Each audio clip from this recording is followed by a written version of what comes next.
Mao man ni tawag yun ining buwan sa Pebrero, Hearts Month. Ug di sa bikalimod nga ining buwana o ining panahona, daghan ang mga broken-hearted people. Nga buak o nga tipak bang ilang mga kasing-kasing.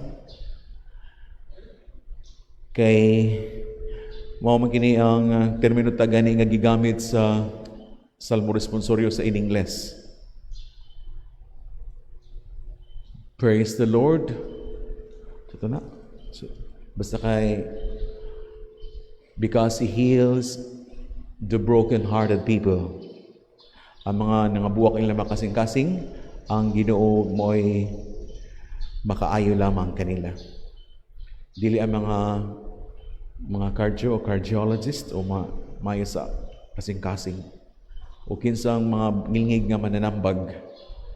Si Dr. Love, sa panananay ng mga mananambag. Bitaw daghan karon ang mga tinubdan sa rason nga ng mga daghang mga tao mga broken-hearted. Tungod kay nasa tanan ining panahon sa pandemic.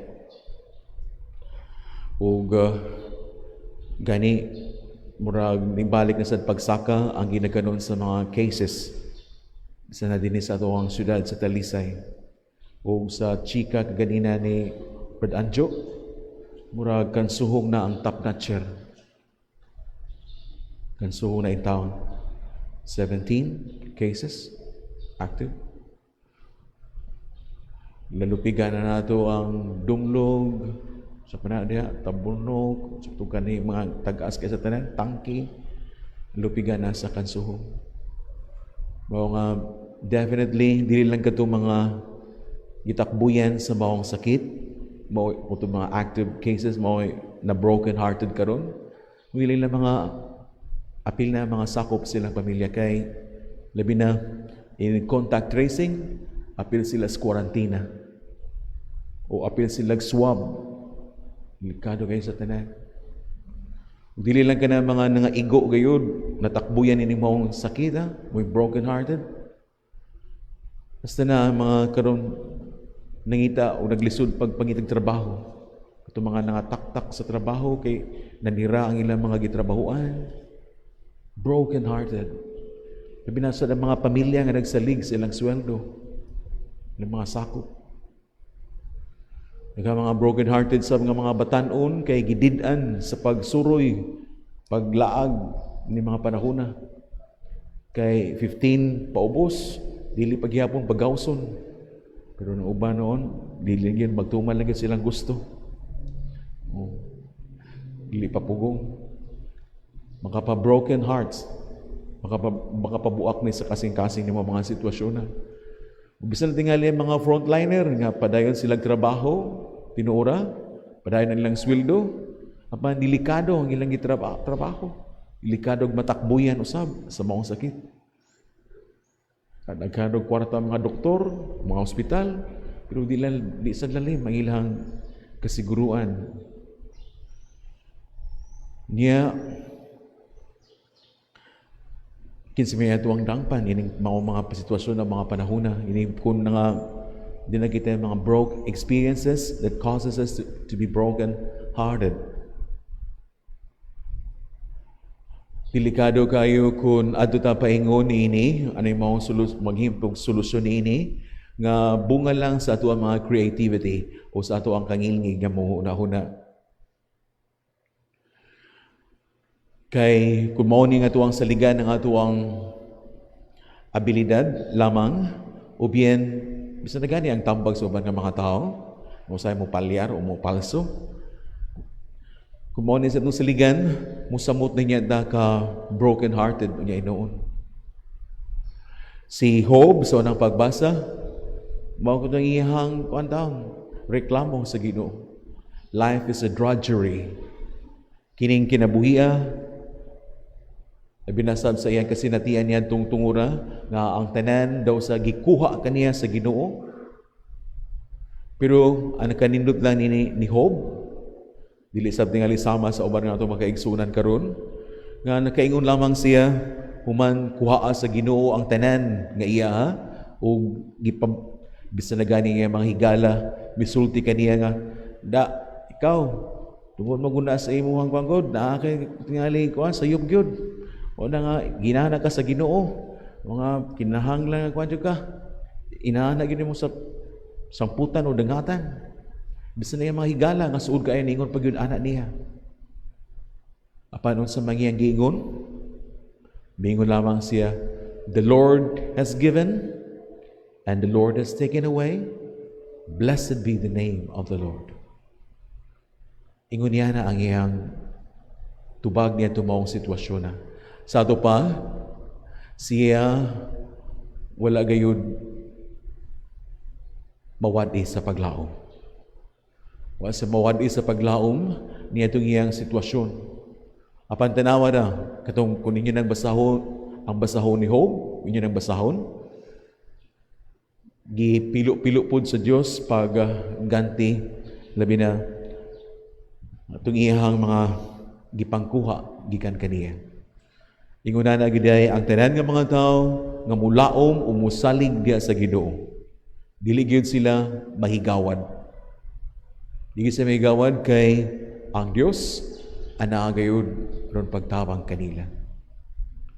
Sa kaduwang pagbasa, bisan na si San Pablo sa iyang kasinatian usab nga daghang mga tao nga ning saway kaniya tingali sa iyang pagsangyaw apan gihimo ni katong maong pagsangyaw dili aron mo believe kaniya mga tao o bisan na gani para swelduhan o gantihan siya. Iya katong gihimo tungod kay siya compelled by love. Ang gugma niya sa Dios, ang gugma niya ni Jesucristo mo nag-aghat o nagtukmod kaniya sa pagsangyaw sa iyang maayong balita. Mao nga diya iyang tinubdan sa iyang strength o kusog taliwala sa mga pagsaway, mga pagsalit ko iba sa mga tao, mga pagtamay kaniya tungod sa ebanghelyo ang Dios sa sabgihapon mo gyud iyang tinubdan sa kusog ug aron sa makapadayon sa iyang tahas ug misyon sa pagsangyaw. Ang atong Ginoong Jesucristo sa ebanghelyo siya mao'y kinapungkayan sa pagpadayag sa Dios kanato. Siya mao'y gipadala niya aron sa kadaghan sa mga tao nga nakasinati sa niya itong panahona daw sa na broken-hearted sab kay gipangyawaan nagha mga sakit nga gipangbati mahilanat man hangtod sa unsa ng mga grabe nga mga sakit siya mao'y nag-ayo kanila. Apan giayo ba ni Jesus ang tanan nga mga masakiton? Dito sa Capernaum, dili lang katulamang miduol kaniya ug wala niya hudda og ayo ang tanan nga mga masakiton unya miadto na sad siya sa laing dapit. Ang iyang misyon utahan silabihan ka dako kabugad mao nga iha gyud nga he knows how to manage his time ug asa na sad siya padulong pagkahuman. Ug man nakapanindog gayud sa Ginoong Jesucristo kay bisan siya tuod Dios nga matuod, tao sab siya nga matuod. Mga bation sab niya ang kakapoy, kalaay tingali, ug bisan na siya sab tintalon siya nga pabili lang diri kay sikat na kay kadto sa Capernaum nindapita diri nangita na ang tanan nimo mga tawo labihan ang popular na kay sa tanan. Apan ang iyang constant communication with his Father through prayer pinagi sa pagampo kanunay sila kanunay sila nakigistorya sa amahan mao nga siya gayud properly guided as to what he will do o sa iyang angayan nga o kinahanglan nga buhaton. Properly guided gayud siya.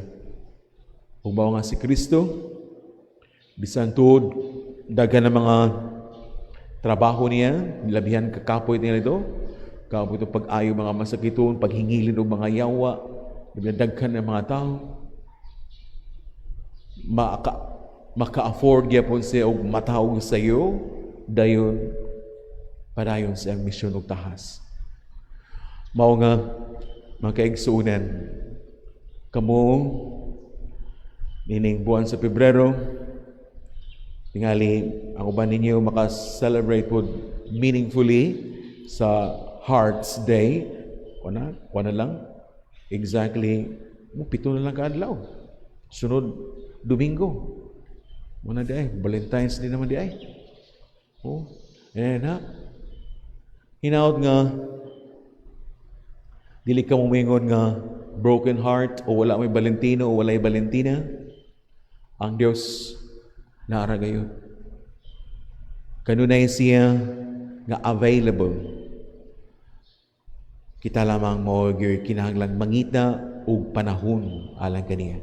Ug pagkanindot ko nato sa hatagan gyud sa pinaka the best nga panahon nga mao kanang sayo sa kabuntagon. Ug the best nga lugar. Unsa may the best nga lugar? Dili ang mga mabugnaw nga mga kan-anan o sikat nga mga lugar o mga dapit. Ug dili kanang awaaw. Awaaw o mingaw nga mga lugar o mga dapit.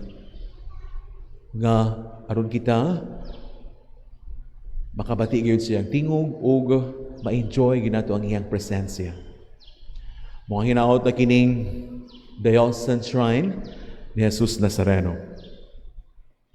Nindot kini siya nga dapit o lugar diin pagadangban sa tanan nga mga broken-hearted. Dili ra mag-date diri ha. Dili mag-date diri. Nadala mong inyong Paris, di ka na mao. Ani ka mo o basta lang sa inyo mga gender, LGBTQ o isa na diha, M or F, siya andam kanunay na atong Paris. Diligid siya mo palyar. Og ang iyang dagway o gitsura nga nagpasaan sa krus, mo ni nindot kayo makapadasig sab kanato sa pagpadayon sa pagpasaan sa itong mga krus sa kinabuhi. Nga mo talay mo nga bugat na kaayo, kapoy na kayo sa tanan. Wala ka maginusara.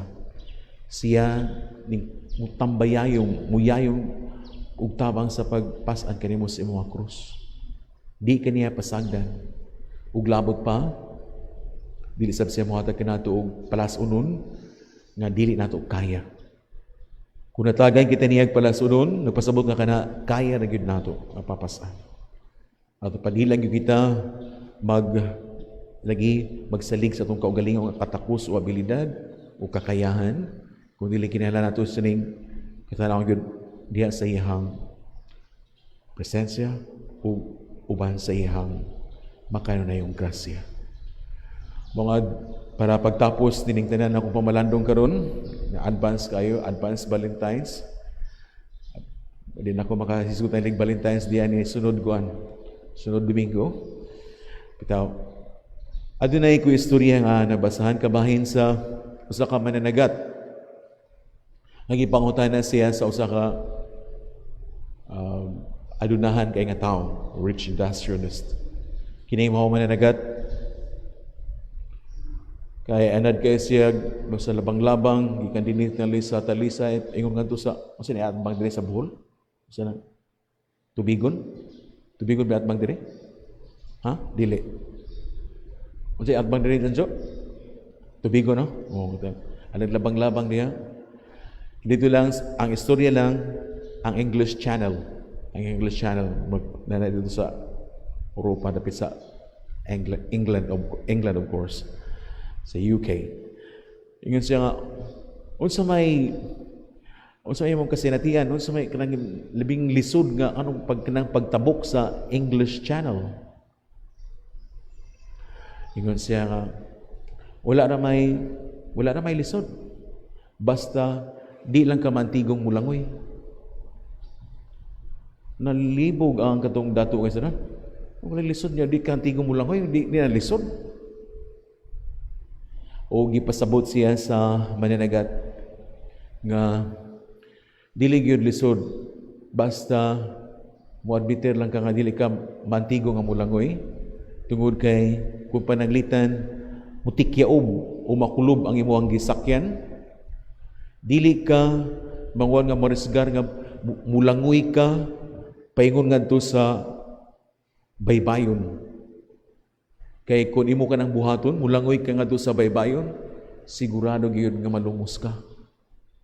Mga whereas kung dili ka mantigo nga mulangoy, inig ka kulob sa imong sakayan, ato lang ka, mukabayo lang ka sa imong sakayan. Hangtod nga dunay mga tao nga magsakay og helicopter nga mukuha kanimo. Ingon niya ginana pagpasabot sa maong mananagat. Tinuod man nga sa tuwang paglangoy, pagnabigar, nining kinabuhi nining lawod sa kinabuhi, dili kita magsalig sa itong pagkamaayong mulangoy. Kailang usahay mo ang punta nga kita, dili mantigo nga mulangoy. Kaya niya ng panahuna, unya mupilit lang kita diya ni Kristo. Labi na sa iyang krus, kaya mulutaw man gina. Kung mupilit ta diha, sigurado gayon adunay sa ipadala nga mga tao aron paghawas o pagluwas kanato.